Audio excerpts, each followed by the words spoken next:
Assalamualaikum warahmatullahi wabarakatuh. Halo Sobat Hebat Matsa Surba, kembali lagi dalam kanal YouTube MTS Surya Buana.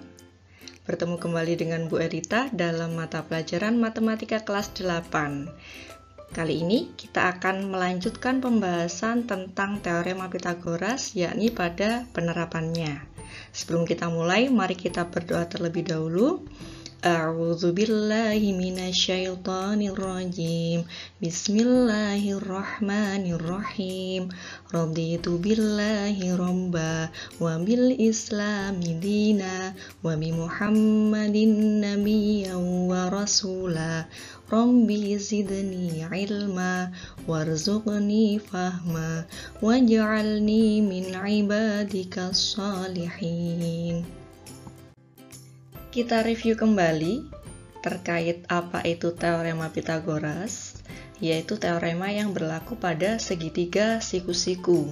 Kalau kita sudah punya segitiga siku-siku, kemudian kita tahu letak sudut siku-sikunya, maka sisi di depan sudut siku-siku ini adalah namanya hipotenusa, sisi terpanjang dari segitiga siku-siku. Maka dari itu, ketika kita masukkan ke rumus, C adalah sisi terpanjang yang mana posisinya sendirian, sedangkan sisanya dikuadratkan lalu dijumlahkan.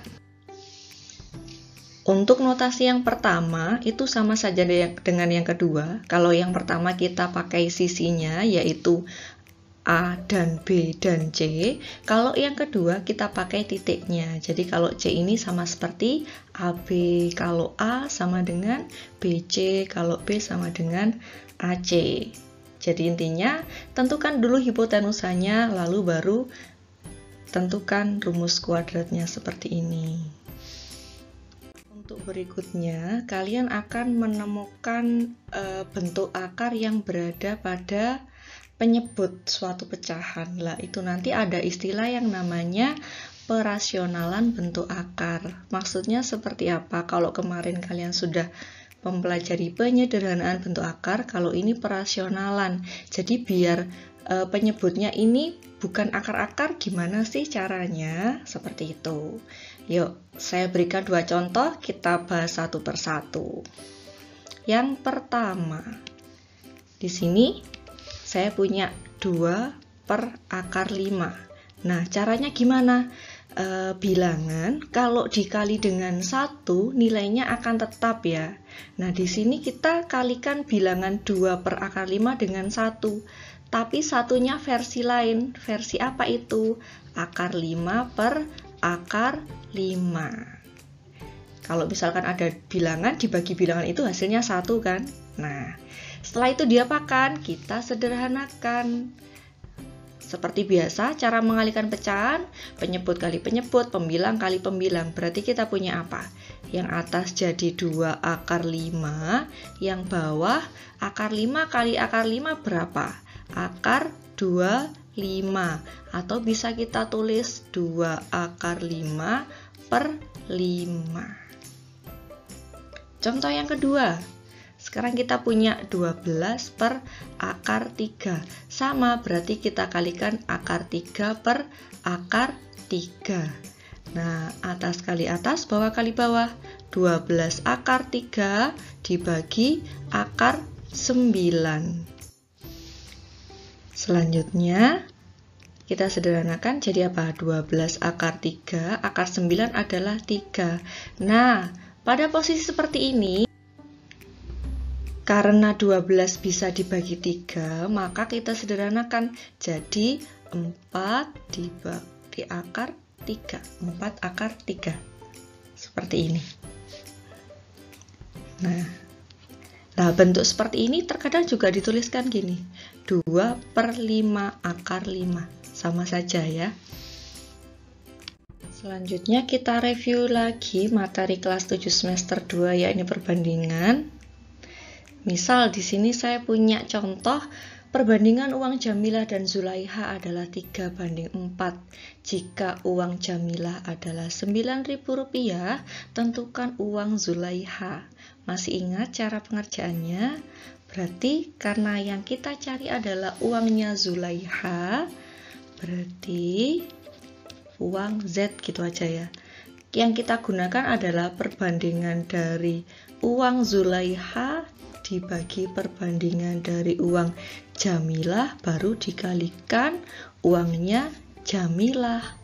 Nah, perbandingan Zulaiha berapa? 4, Jamilahnya 3 dikali uang Jamilah 9.000.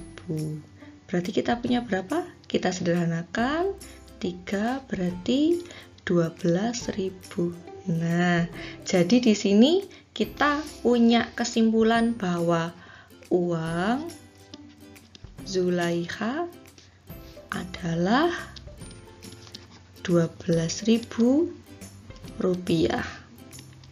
Yang perlu diingat-ingat di sini ketika yang kita cari adalah nilai sebenarnya dari uangnya Zulaiha, berarti di sini perbandingan uang Zulaiha per perbandingan yang diketahui siapa? Jamilah, berarti perbandingannya Jamilah dikali uangnya Jamilah.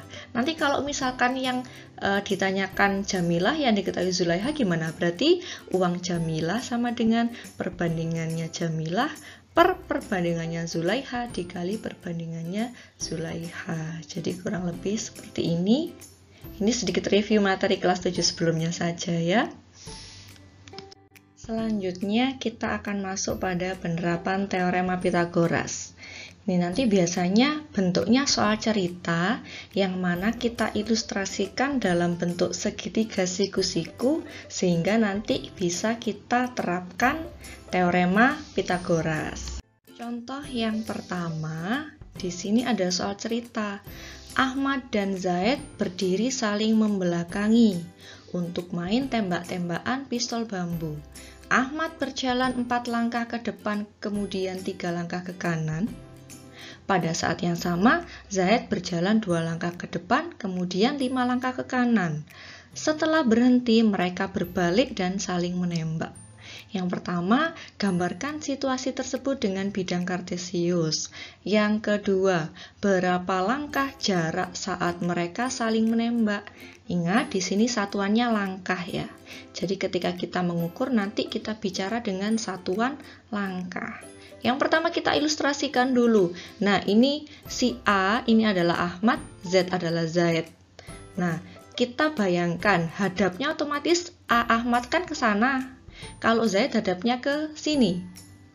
Nah, sekarang dari posisinya Ahmad dulu. Ahmad 4 langkah ke depan, 3 ke kanan. Kita bayangkan kita di posisinya Ahmad. 4 ke depan, kemudian 3 ke kanan.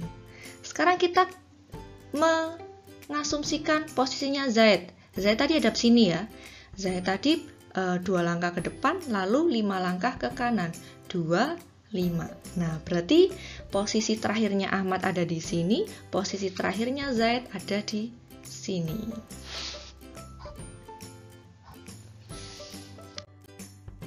Nah, ini diambil dari gambar sebelumnya. Di sini saya beri Z aksen, maksudnya posisi Zaid setelah melangkah. Yang ini A aksen, posisi Ahmad setelah melangkah. Sekarang kita terapkan teorema Pythagorasnya. Nah, kita lihat di sini kita bisa membuat ilustrasi segitiga siku-siku kan? Coba kita buat. Nah, berarti kan di sini ada segitiga seperti ini, kemudian seperti ini. Nah, anggap segitiga siku-siku gitu ya. Siku-sikunya di sini. Oke, berarti hipotenusanya siapa? Ini kan? Nah, berarti kita punya rumus apa? A aksen, Z aksen sama dengan, kemudian di sini kalau saya misalkan X gitu deh, berarti kita punya apa? X Z aksen kuadrat ditambah Z aksen ya, kemudian X A aksen kuadrat. Nah, dikuadratkan. Saya kasih kurung biar nggak bingung. Nah, di sini X Z aksennya berapa? Tinggal ngitung kotaknya aja. Satu kotak ibaratnya satu langkah tadi permisalannya. Berarti di sini ada 8 kotak. 8 kuadrat ditambah X A aksennya ada berapa kotak? 6 kotak, berarti 6 kuadrat sama dengan A aksen, Z aksen. Hati-hati kelupaan kuadratnya ya. Nah, kuadrat. Oke, kita jabarkan. Kita punya berapa? 64 tambah 36 sama dengan A aksen Z aksen dikuadratkan. Ininya 100 sama dengan A aksen Z aksen kuadrat. Nah, bilangan berapa yang kalau dikuadratkan hasilnya 100? Nah, berarti kan kita punya A aksen Z aksen sama dengan akar dari 100. Atau kita punya 10. Kesimpulannya, jadi jarak Ahmad dan Zaid adalah 10 langkah. Taruh mana ini? Sini aja. 10 langkah. Nah, ini kesimpulannya. Jadi intinya kalau ada soal cerita, kita buat ilustrasi yang ada segitiga siku-sikunya, baru kita gunakan teorema Pythagoras. Selanjutnya masuk pada tugas 2 teorema Pythagoras yang nomor 1. Ini contoh lain penerapan teorema Pythagoras ya dengan soal cerita yang berbeda. Ini ceritanya ada tiang bendera yang disangga oleh 3 tali yang panjangnya sama. Kemudian setiap tali diikatkan pada ketinggian 3 meter pada tiang bendera. Jadi ini 3 meter dari tanah ya, sampai sini. Kemudian masing-masing tali dikaitkan pada 3 pasa ABC sejauh 1,5 meter. 1,5 meternya yang mana? Yang ini loh. 1,5 meter, 1,5 meter, 1,5 meter.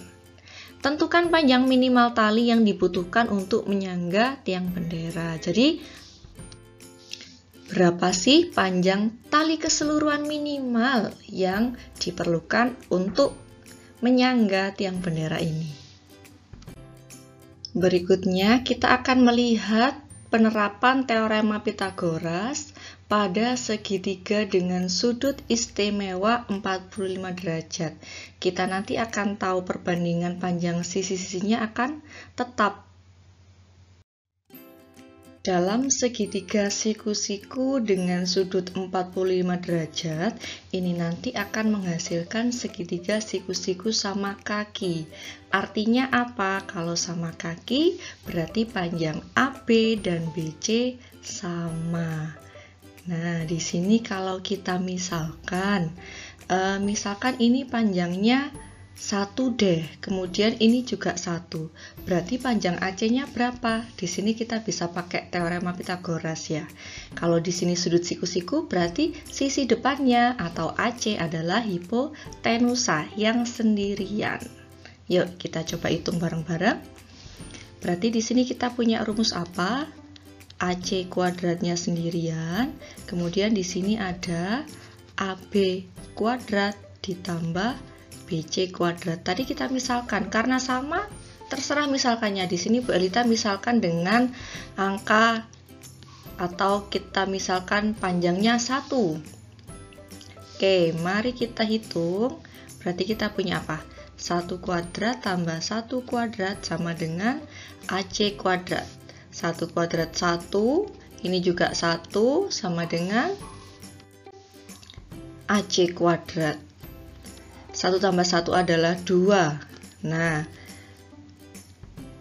AC-nya berapa ya? Berarti kan kita punya apa? AC sama dengan akar dari 2. Apakah 2 bilangan kuadrat? Bukan. Berarti apakah dia bisa disederhanakan? Tidak juga. Berarti dia sudah selesai sampai di sini. Oh, berarti kalau AB-nya sama-sama 1 dengan BC sama-sama 1, berarti AC-nya itu nilainya akar 2. Nah, kita sudah punya perbandingannya di sini. Oke, dari yang sebelumnya kita peroleh kalau di sini AB-nya 1, BC-nya 1, AC-nya akar 2. Kalau kita tuliskan dalam perbandingan, berarti kita punya apa? AB banding BC banding AC sama dengan 1 banding 1 banding akar 2. Jadi kalau ada segitiga siku-siku dengan salah satu sudutnya 45 derajat, itu pasti nanti jadi segitiga siku-siku sama kaki ya. Kenapa? Masih ingat bahwa total sudut dalam segitiga itu kan 180. Kalau satunya 90 berarti sisanya mau nggak mau kalau dijumlah 90 kan. Nah, kalau salah satunya sudah 45, otomatis di sini juga 45. Karena sudutnya sama, maka ini sama kaki. Kalau sama kaki efeknya apa? Panjang sisinya sama. Selanjutnya ini contoh soal, jika panjang AC sama dengan 4 cm, tentukan panjang AB. Kita gunakan perbandingan untuk menghitungnya. Nah, tadi kita punya apa? Perbandingannya AB banding BC banding AC, banding ya ini, sama dengan 1 banding 1 banding akar 2. Ingat akar 2-nya yang hipotenusa ya tadi. Nah, yang diketahui AC, berarti kita ngitungnya gimana dong? Panjangnya AB sama dengan perbandingannya AB dibagi perbandingannya AC yang diketahui dikali panjangnya AC. Sama dengan perbandingannya AB berapa? 1 per akar 2 kali 4. Nah, berarti kita punya apa? 4 per akar 2. Lah, kalau seperti ini berarti harus dirasionalkan seperti tadi ya. Berarti kita punya apa? 4 per akar 2 kali akar 2 per akar 2. Atas kali atas, bawah kali bawah. 4 akar 2 per akar 4 atau 4 akar 2 per 2 disederhanakan jadi 2 akar 2. Nah, ketemu. Jadi panjang AB adalah 2 akar 2 cm. Seperti ini. Selanjutnya untuk tugas 2 teorema Pythagoras yang nomor 2. Jika di sini panjangnya BC adalah 3 cm, tentukan panjangnya AC dan AB. Nah, sama ya, ini kasusnya seperti yang contoh sebelumnya, kita gunakan perbandingan, tapi di sini yang dihitung ada 2 sisinya. Berikutnya penerapan yang ketiga, yakni pada segitiga dengan sudut istimewa 30 derajat dan 60 derajat. Sama seperti sebelumnya, hanya saja di sini sudutnya yang berbeda. Kita awali dari segitiga sama sisi dulu. Kalau kita punya segitiga sama sisi, berarti kan nanti sudutnya sama semua, sisinya juga sama semua panjangnya.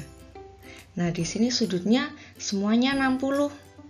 Kemudian kalau panjang sisinya saya misalkan 2, katakanlah. Saya punya di sini 2, berarti di sini juga 2, di sini juga 2.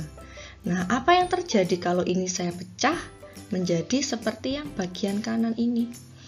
Nah, saya bagi 2 nih. Saya ambil garis tegak lurus di sini. Nah, di sini jadinya sudut siku-siku. Nah, kemudian yang atas berarti kan dipecah jadi 2 ya. Dibagi 2 masing-masing 30 derajat.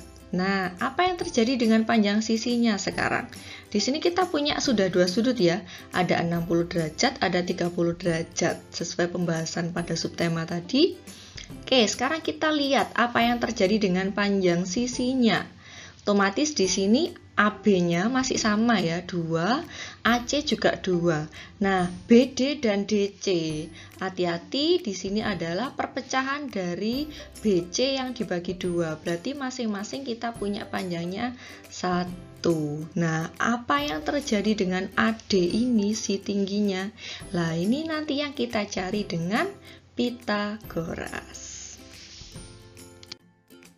Kita mulai dengan melanjutkan yang tadi yang sudah kita pecah ya. Kita di sini punya AC-nya 2, yang DC-nya 1. Oke, sekarang kita pakai teorema Pythagoras untuk mencari AD. Ingat, hipotenusanya di depan sudut siku-siku yakni AC. Berarti di sini kita punya AC kuadrat sama dengan AD kuadrat ditambah DC kuadrat. Oke, AD-nya kita nggak tahu, tulis aja. DC-nya 1 kuadrat, AC-nya 2 kuadrat. Kita jabarkan yang bisa dijabarkan. 1 kuadrat hasilnya 1, 2 kuadrat 4. Oke, berarti AD kuadrat sama dengan 3. 4 kurangi 1 ya. Berarti AD-nya berapa? AD-nya akar 3. Apakah 3 bilangan kuadrat? Bukan. Apakah bisa disederhanakan? Tidak bisa. Oke, selesai di sini. Oh, berarti perbandingannya AD itu nilainya ini loh, akar 3. Oke, berarti di sini kita punya perbandingannya DC, AC, dan AD. Berapa itu? 1 banding 2 banding akar 3. Ingat posisinya, sudut 30 derajatnya di sini, 60 derajatnya di sini. Kita tuliskan sekarang ya dari yang sebelumnya. DC-nya 1, AC-nya 2, di sininya akar 3. Kalau dituliskan perbandingan, berarti kita punya apa? AD banding DC banding AC sama dengan akar 3 banding 1 banding 2. Nah, inilah perbandingan panjang sisi pada segitiga istimewa dengan sudut 30 derajat dan 60 derajat. Nah, ini posisinya diingat-ingat sih ya. Kalau lupa bisa dicari dari awal yang tadi. Alurnya diulangi. Selanjutnya, contoh penerapan dari perbandingan yang kedua. Dari sebelumnya kita punya apa? Perbandingan panjangnya AD banding DC banding AC sama dengan akar 3 banding 1 banding 2. Oke, sekarang kita punya panjangnya DC yang ditanyakan panjangnya AD. Berarti kita apa? AD sama dengan perbandingannya AD per perbandingannya yang diketahui DC dikali panjangnya DC. Berarti AD-nya berapa? Akar 3 per DC-nya adalah 1 dikali panjang DC-nya 6. Berarti kita punya 6 akar 3. Oke, karena sudah di atas tidak perlu disederhanakan. Jadi kesimpulannya, jadi panjang AD adalah 6 akar 3 cm. Selanjutnya untuk soal terakhir, tugas 2 teorema Pythagoras. Sama seperti contoh sebelumnya yang digunakan perbandingannya, karena sudutnya 30 derajat dan 60 derajat. Jika panjang AC sama dengan 12 cm, tentukan panjangnya AD dan DC. Cukup sekian materi dan penjelasan serta contoh soal dari Bu Elita. Kurang lebihnya saya mohon maaf. Terima kasih atas perhatiannya. Saya akhiri. Wassalamualaikum warahmatullahi wabarakatuh.